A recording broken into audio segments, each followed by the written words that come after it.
Wah, lagi asik banget nih ngobrolnya. Nggak pada kerja ya? Ya sudah, lanjut sana. Kataku saat itu kepada para pekerja ketika dipercaya menjadi mandor proyek pembangunan perumahan di kota Semarang. Awalnya aku bekerja sebagai staf kantor di perusahaan itu. Ya, perusahaan kontraktor. Berbagai berkas laporan kantor aku terima, baik yang goal maupun yang gagal tender. Background pendidikan memang sesuai pada perusahaan tempat aku bekerja, namun job desk-nya bertolak belakang. Lulusan konstruksi bangunan, bekerja sebagai staf kantor. Aku sangat senang diberi kepercayaan untuk memegang tanggung jawab perusahaan yang diberikan kepada aku kala itu.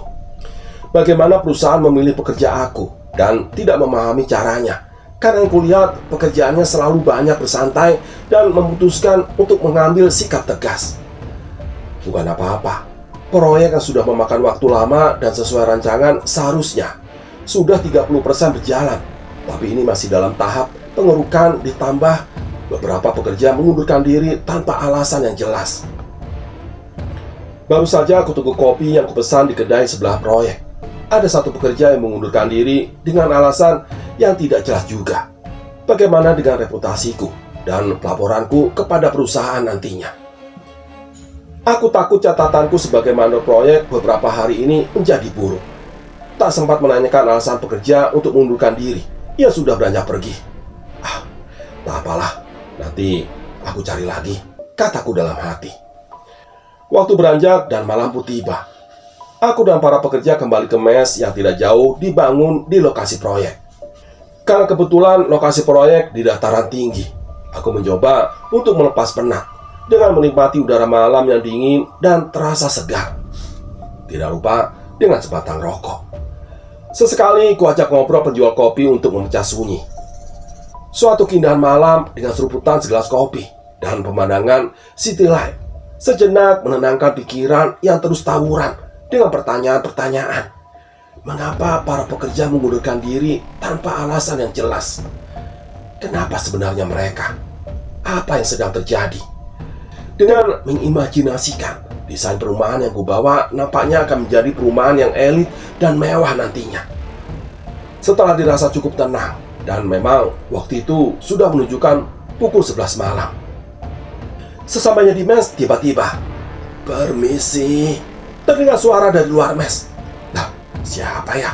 Kok malam-malam begini? Tanyaku dalam hati. Aku mencoba mengintip dari balik jendela kaca, dan terlihat di depan ada seorang kakek berdiri di depan pintu sambil batuk-batuk. Aku pun pergi ke kamarku, hendak mengambil kunci mes, dan saat ku buka pintu mesnya, lah, kemana kakek tadi ya? Aku pun melakukan pengecekan tiap sudut mes hingga depan teras, dan tidak ada siapa-siapa. Sangat aneh. Kakek yang tadi terlihat dari balik jendela menghilang seketika. Tak ingin ambil pusing, aku pun kembali masuk ke mes dan mengunci pintu kembali. Tiba-tiba,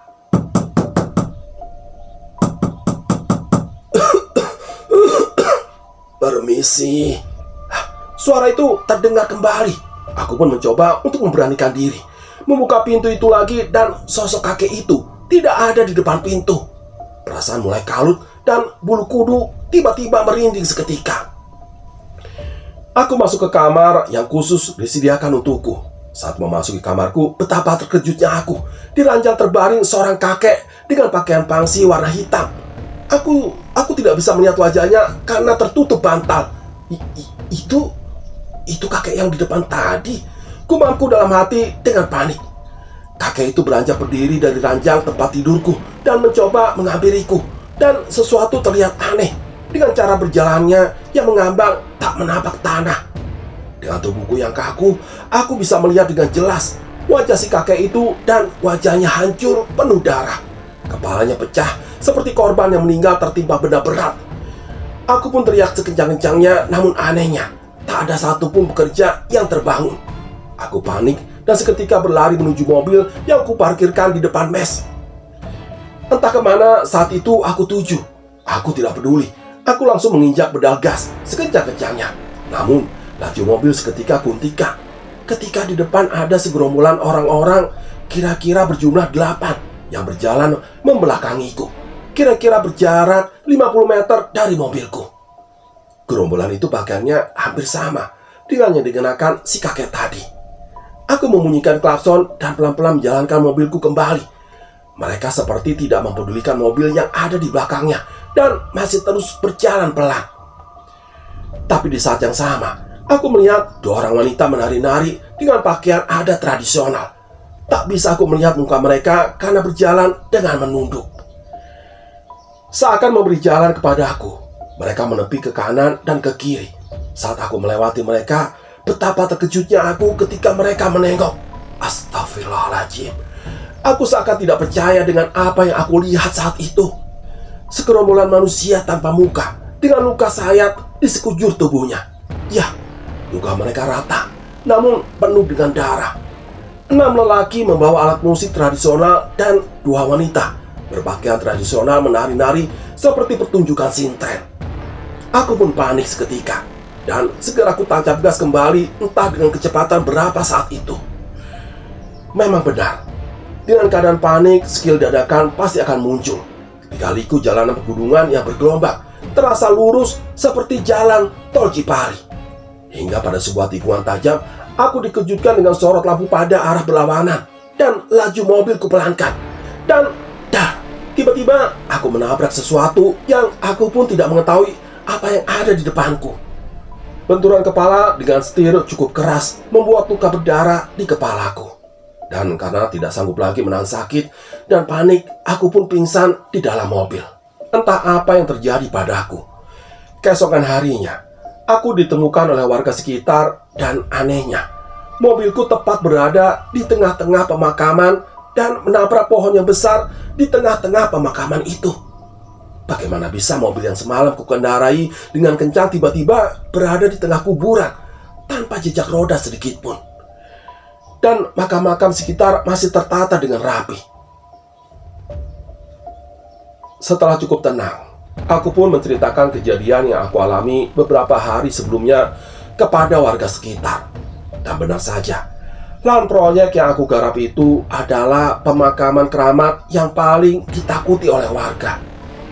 Dulu pernah ada perusahaan yang ingin mendirikan tempat wisata di area pemakaman itu dan ditentang oleh warga sekitar.